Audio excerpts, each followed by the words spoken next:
Good evening and salutations, my GH fans. So, let's talk about Dante and Jordan for a minute. So, the new DA, I don't remember what her name is, but she comes in there and she's like, do you have any more evidence for me? And, one of them is like, we're still sitting there waiting back from the lab or whatever. So she's like, keep me posted, yada, yada, yada. And, she's all like, well, what she did was wrong and it may just been a harmless prank and yada, yada, yada, yada, yada. Here's the thing about this DA. And this is something that I just do not like. I understand that, unfortunately, this is how the world works for the most part. But looking at this show and looking at Days for a minute, she mirrors this other DA named Melinda Trash. Tran, I think that's her name. Um, they just want to win. They just want to win. They don't care how circumstantial the evidence is. They just want to win. And it's one of those things where it's like watching Days and watching her lose these cases because a lot of the people that, she tried to convict it, that she tried to convict was innocent. And yet she was still pissy and everything like that. But I'm like, you are literally, you can literally be sitting there sending them to jail for a very long time on circumstantial evidence. And it's just like, oh, it's just another win for you, you know? Meanwhile, this person's spending years in jail for something that they didn't even do. And this DA is the exact same way. And this is exactly why when I first saw her and the way she was sitting there talking and Trina, like, oh, well, your client's going to go down, this, that, and third. It was like, it got me so angry. It got me so angry, not just because of the level of viciousness that she came at Trina, but more important, for the fact that she just wanted to win. She might have said that this was about some sort of crusade, but at the end of the day, this was just about a win for her. Now, Rory does bring the new evidence up. I'm not gonna lie, I did not remember his name until they started saying it more and more. I don't know if he's gonna become a character on the show, but anyway, they give him the new evidence, and all this new evidence was that it was a purchase made on Trina's phone. Now, when you add all this stuff up, it still comes across as, well, circumstantial. The problem with it is that Jordan and Dante don't believe that she did it, but, it's a conflict of interest. They're supposed to sit there and stay impartial. And you got a DA that just cares more about her record than she does about, um, getting the right person. So at the end of the day, all this stuff is not looking good for her. And, Rory overhears, some of the stuff that they were talking about, which is like, bro, what are you doing?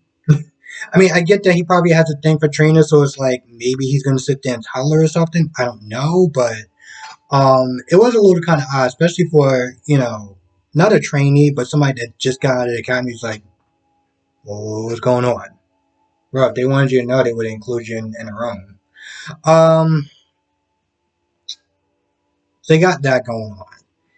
You got Trina deciding to come into work, even though Ava's like, well, well, what are you doing here? But Trina's like, listen, I don't want to sit there and hide, and I want to work. I don't want to sit there and feel like I'm running away from, stuff. So Ava tells her about the fact that Esme is staying at the house, why she's staying at the house, involving Sunny, her marriage, and how it's kind of strained because of this whole Esme thing, and believing in Trina. And Trina's like, listen, don't give up on your marriage. Don't leave the house. Don't give Esme the satisfaction of thinking that she won. Now, it did seem like she was kind of interested a little bit as far as, um, when Ava was like, well, she's not pregnant, and at first she was like, wait, really? Why does that matter? Like, why does that matter? Um, You know what? I gotta sit there and say something, and this isn't about this episode, but this is pretty much about the Liz stuff. This is another one of those, and I was thinking about this over the weekend. This is another one of those examples. plot versus common sense and logic. So you got a stalker that's just roaming around your house, and you would sit there and think, maybe I should get some cameras, to sit there and record this person, um, set up some cameras in a secret place or whatever, just sit there and see who's coming in and out. But instead, she's like, no, I'm just going to be here by myself. What? What are you doing? I had to sit there and talk about that. I know it's not about this episode, but it's one of those things that was just kind of jarring, and I'm just like, really, Liz? Really? So yeah, Trina's just like fighting marriage and don't get Esme the satisfaction of thinking that she won. Um, Now let's talk about Sam and Carly for a minute because Carly tries to ask Sam a favor as far as what kind of evidence do they have on Esme? Because she's like, Esme did it, Trina didn't do it. I know Trina for a very long time. I know she wouldn't sit there and do that. And she literally says, I'm asking you to sit there and try to get evidence because I know you're sleeping with a cop. And I'm like, oh, damn. I mean, I get that your daughter's going through this, that, and the third, but you pretty much want her to compromise her relationship just this way she can try to get some sort of evidence on, on Esme. And granted, this is even if Dante says, all right, well, fine, normally wouldn't do this, but, we've been kind of, like, even if he was sit there, like, he wouldn't sit there and do that. And she can wind up risking her relationship by doing that. So she's like, no. She says no. And then Carly's like, all right, yeah, you're right. And she's like, well, I don't know if I'm going to apologize because it's my daughter and yada, yada, yada. But then she asked her again. And she asked her twice. I was like, wait, she told you no. You kind of felt like you want to say sorry. But then you asked her again. Okay. All right. So more or less, they didn't really talk about too much of anything else. I think they might have talked about Nina briefly. So let's talk about Brendan and Harmony.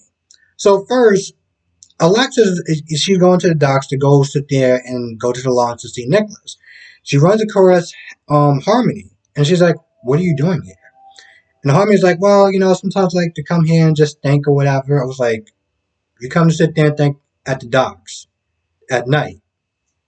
There's nothing but crime and bad stuff going on here. That actually makes sense." And somehow she believed her because she drops the subject. She gets a text from Brendan. Um, Now Brendan is at the Metro Court. He sees Willow, Michael, and Nina talking, and he's like, "Yo, listen, I want to turn up the heat. I want to make sure she knows I'm being serious. I want this money, and I want it like 5 minutes ago." So what he does is he takes a picture, or he asks somebody to take a picture of him, with Nina, Nina in the background or whatever, sit there and say, "Oh, my wife loves Nina and her fashion line and everything like that." So the guy takes it, he sends it to Harmony. Now Harmony sits there and looks at that like, "Oh man, he's not joking." And I gotta sit there and say that was smart as hell as far as like making sure your threat gets known. Now here's the thing where it gets a little kind of sloppy. So not Harmony, Nina, Michael, and Willow. I don't know why I keep forgetting her name. They're arguing about Wiley in the custody, the court battle and stuff, whatever that's going to be happening. And Brendan comes over. Now he comes over like he's trying to sell something or whatever.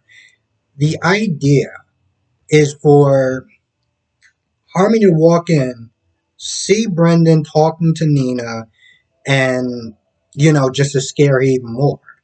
But the thing is, Michael's like, "Yo, listen, I don't know what you think they're trying to sell, but I don't do business in the restaurant with people I don't know." And Nina's like, "Yo, we kind of having a private conversation. You can kind of just leave."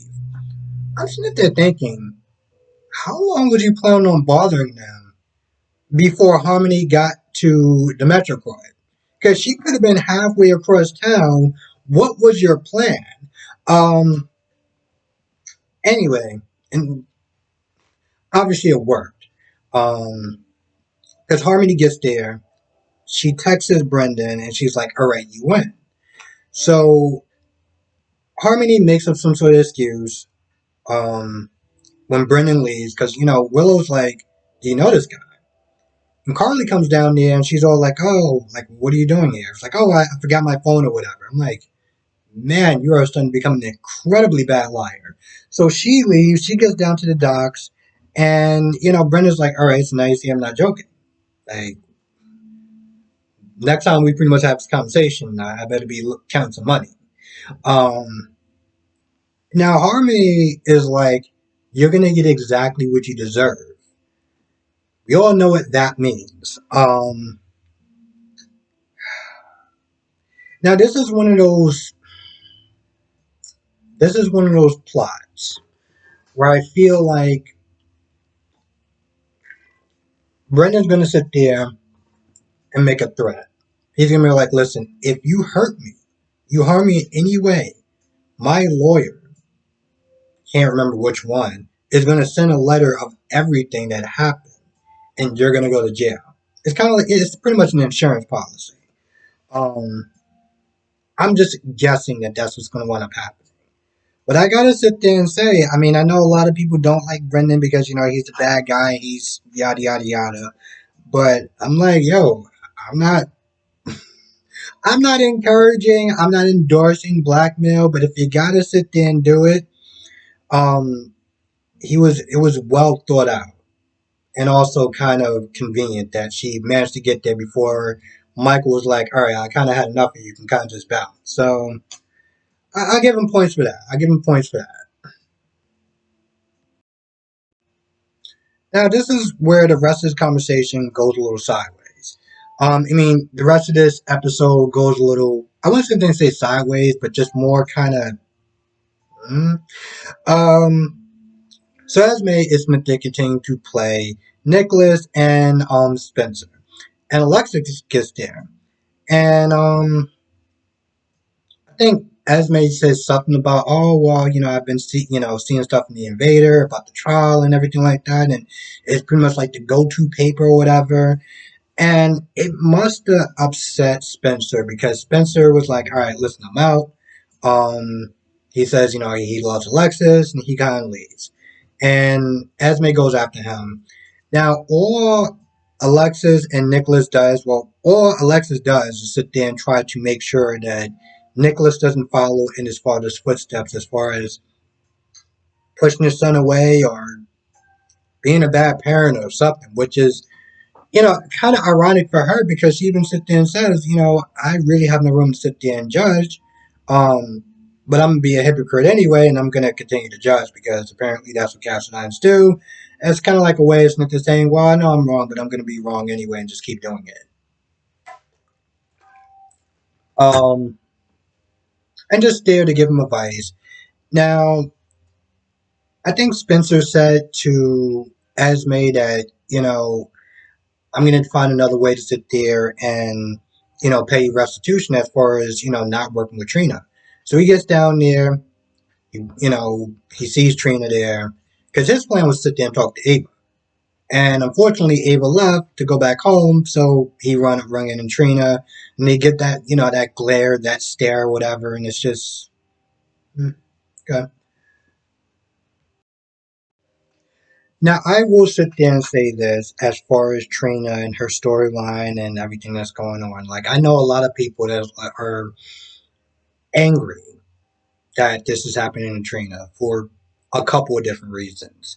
Um, Racial reasons, just the simple fact that they like Trina and they feel like, like, why is she sitting there? Like, why is, they treating her like this? But I look at it this way. Up until this point, this is probably the most interested I've been as far as like, Trina and Jocelyn and Cameron and stuff like that. Because to be honest, I generally don't really care that much about them. I mean, when I first started watching the show, and this is when you had Georgie, Maxie, Dylan, and I was like, I always used to fast forward past the story, past their scenes because I didn't really care about their stories. Um, and more or less, I kind of felt the same way about Trina, Jocelyn, and Cam. Like, I just didn't care. So, you know, why I understand why people are angry or not happy with Trina's storyline. Like, some people like, oh, why are they doing this to Trina? It's like, they're actually giving her a storyline. They're giving her something to do. Trust me, this is actually refreshing. Especially other soap operas. You got a guy named Ray. The actor's leaving, and people are like, well, why is he leaving? I was like, well, why would he stay? You're not giving him anything to do. At least with Trina, you're actually giving her something to do. Um, I'm just wondering.